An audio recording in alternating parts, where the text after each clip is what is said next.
काम किया है अभी, लोगों के ग्राउंड तक काम पहुंचाने का काम है। उम्मीद भी नहीं थी भी हमारे घर में रोजगार मिलेगा, उसके घर में घर बैठे बिना पर्ची खर्ची के नौकरी मिली। तो देखिए, कांग्रेस हवाबाजी में ज़्यादा बातें हैं। तो नमस्कार साथियों, मैं संदीप भारद्वाज। फिलहाल हम राजौंद में आए हुए हैं और कलायत हल्का से रोहित शर्मा जी बीजेपी की तरफ से टिकट का दावा कर रहे हैं। कितना मजबूत दावा है, सब कुछ हम पूछेंगे। कलायत हल्का कितना यह विकास करा पाएंगे।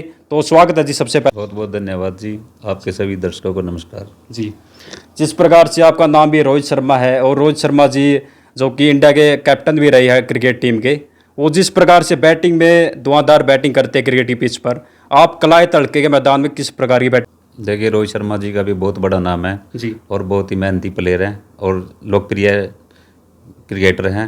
और उन्होंने क्रिकेट में पीछे भी क्रिकेट टीम को आगे लेने का काम किया और हम भी अपनी पूरी मेहनत और लगन से भारतीय जनता पार्टी का दोबारा फिर कलायत हल्के में कमल खिलाने का काम करेंगे। जी सर, सबसे पहले अपनी जो जनता कलायत की जनता वो जानना चाहती है आपका राजनीति बैकग्राउंड क्या? राजनीति ना तो राजनीतिक परिवार से हैं, जी, एक साधारण किसान परिवार से हूँ मैं। राजौंद का मेरा जन्म है और 2016 में राजनीति में पार्षद बने, छोटा चुनाव लड़ा। वार्ड नंबर 6 की पूरी जनता ने पूरा प्यार दिया और जीतने के बाद भी 5 साल पूरे राजौंद ने जो प्यार दिया उसके लिए हम पूरे गांव का आभारी हैं। जी सर, आप पार्षद भी रहे और किलायत हल्के में आप मौजूद भी रहे हैं, राजौंद में रहे हैं। तो जो मेजर समस्या हमें देखने को मिल रहा है, जो सड़कें टूटी फूटी हुई है, उनका विकास नहीं हुआ सर, तो उस मामले में क्या कहना चाहोगे? देखिए, जब पंचायत के बाद जब कमेटी 2013 में कमेटी नोटिफिकेशन हुआ, उसके बाद 16 में हम पार्षद बने और हमारे सभी पार्षद ने और चेयरपर्सन गुड्डी राणा ने, हम सब ने मिलकर राजौंद का विकास करने का पूरा अपना प्रयास किया। और यहाँ पर राजौंद वार्ड नंबर 6 में 35 गलियाँ बनाने का काम किया और यहाँ पर जितने भी कम से कम 8 या 9 कम्युनिटी सेंटर वार्ड 5 में, 6 में, जहाँ भी वार्ड 4 में वो बनाने का काम किया। जी सर, टिकट के बहुत सारे दावेदार हैं, तो उन दावेदारों में से आप अपना कितना मजबूत पक्ष मानते हैं टिकट के रूप में? बिल्कुल, हम राजौंद बड़े गांव से हैं जी, बहुत बड़ा गांव है, भारतीय जनता पार्टी का मजबूत गांव है। हर बार भारतीय जनता पार्टी को जिताने का काम किया है। 14,000 वोटों का गांव है और उसके साथ लगते ही 7-8 गांव जो पहले राजौंद का होता था वो जुड़े हुए हैं। उनकी कुल मिलाकर 30 या 32,000 वोटें बनती हैं और सभी जातियों में प्रेम प्यार है। यहाँ पर छत्ती बिरादरी का राजौंद गाँव है, सभी में आपस में प्रेम प्यारा भाईचारा है और सभी जातियों में बिल्कुल चाहने वाले बहुत हैं। जी सर, आपने बताया जातिगत रूप में, क्या बीजेपी सरकार जातिगत गणना के आधार पर टिकट देती है या कार्य के आधार पर? नहीं, बिल्कुल मेरिट के आधार पर भारतीय जनता पार्टी टिकट देती है, लेकिन देखिए जातीय समीकरण का भी थोड़ा प्रभाव पड़ता है।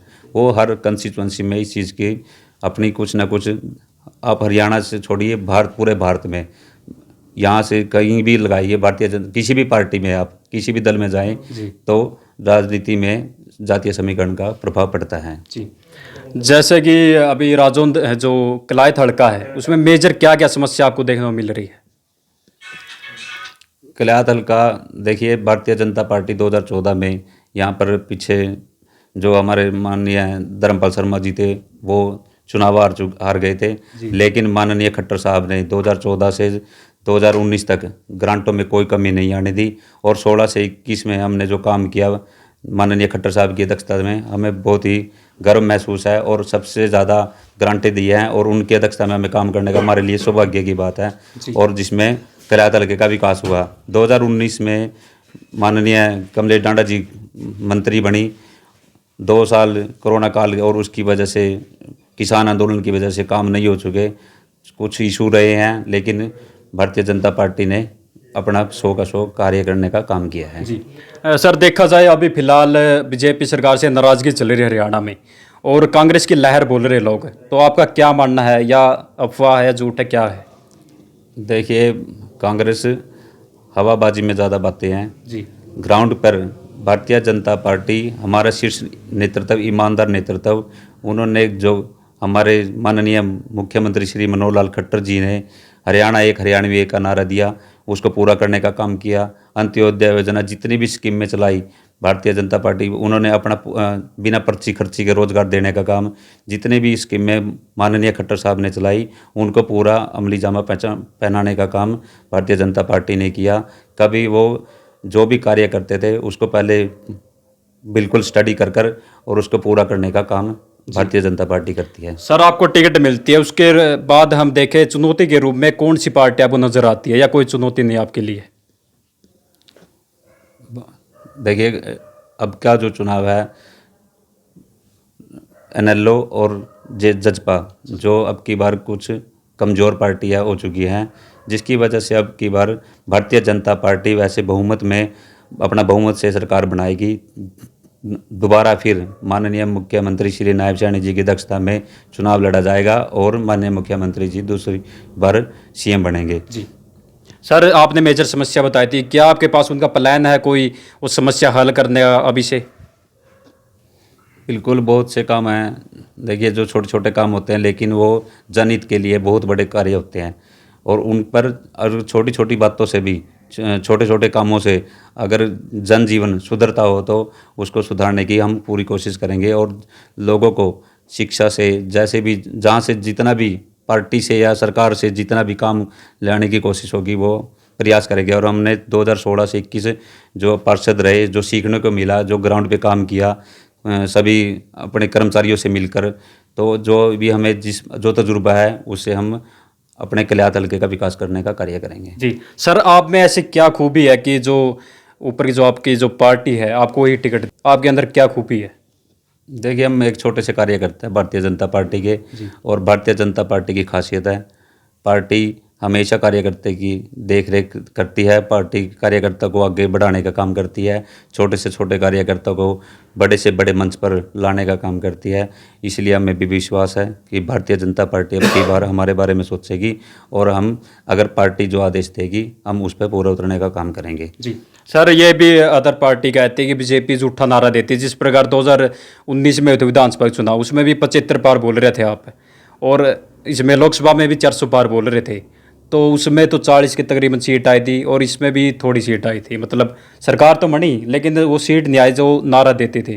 तो इसका क्या मानना कि आप झूठा नारा देते हैं या सच में? नहीं, आप ये देखिए जी, भारतीय जनता पार्टी पिछली बार 303 सीटों पे थी, अब की बार कुछ सीटें कम आई हैं। किसका क्या कारण रहा, जातीय समीकरण का किस पता नहीं क्या जो भी कारण है, उसके लिए पार्टी ने मंथन किया है और आगे उसके लिए प्रयास करेगी। लेकिन पार्टी ने आप देखना तीसरी बार सत्ता में आना, भारतीय जनता पार्टी अपने बलबूते पर 240 सीटें लेकर दोबारा फिर तीसरी बार सत्ता में हमारे माननीय प्रधानमंत्री श्री नरेंद्र मोदी जी प्रधानमंत्री बने। अब की बार कितनी सीटें मानते हैं आप सर?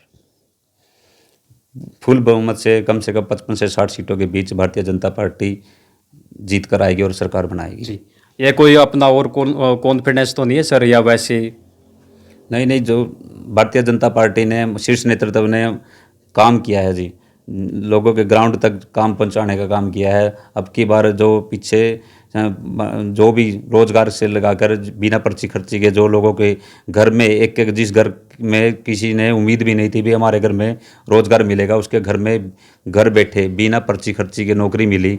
तो अब की बार भी माननीय सीएम साहब ने, नायब सैनी जी ने 7,000 कौशल रोजगार देने का काम किया और कल परसों 600 टीजीटी टीचर लगाकर साबित कर दिया कि भारतीय जनता पार्टी बिना पर्ची खर्ची के ईमानदारी से अपना कार्य करती है। जी सर, ये सीट ये चला रखी है आपकी सरकार ने, लेकिन अब तक 3-4 साल हो गए, अब जाकर भर्ती कर रहे हैं तो इफेक्ट पड़ रहा है, बच्चों की उम्र भी जा रही है। तो सर ऐसा नहीं हो सकता काम जल्दी हो, या अभी चुनाव के वक्त ही आप ये काम करते हैं जॉब दिलाने का ताकि वोट खींच के?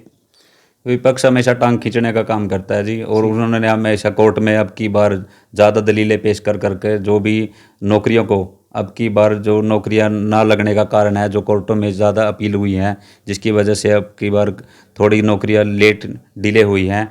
अब जो भी जहां से अगर स्टे हटते ही भारतीय जनता पार्टी उसी दिन 2 या 3 दिन के बीच में लिस्ट लगाने का काम कर रही है। जी सर, लोगों के बीच में आप जा रहे हैं, कितना समर्थन मिल रहा है आपको, और वो बताइए।